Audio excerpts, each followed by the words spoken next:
Fireworks lit up the skies this 4th of July, and while prices stayed mostly steady this year, some experts say that could change by next summer. Here's Rebecca Evans with the story.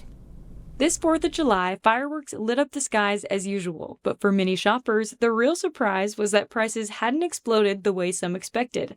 Despite talk of rising cost, most fireworks stayed close to last year's prices. Retailers say most families were still able to find plenty of options without breaking the bank. I got great help and great customers. They're all real friendly, and the help just works fantastic, and we've just had real good success. I've been in business since '88, and every year just seems to do a little better.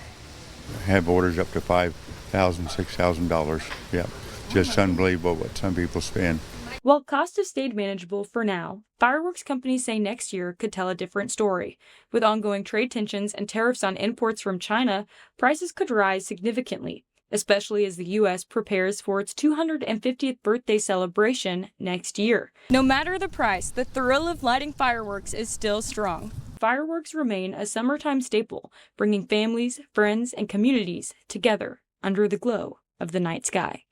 My name's Rebecca Evans, and you're watching News Press Now.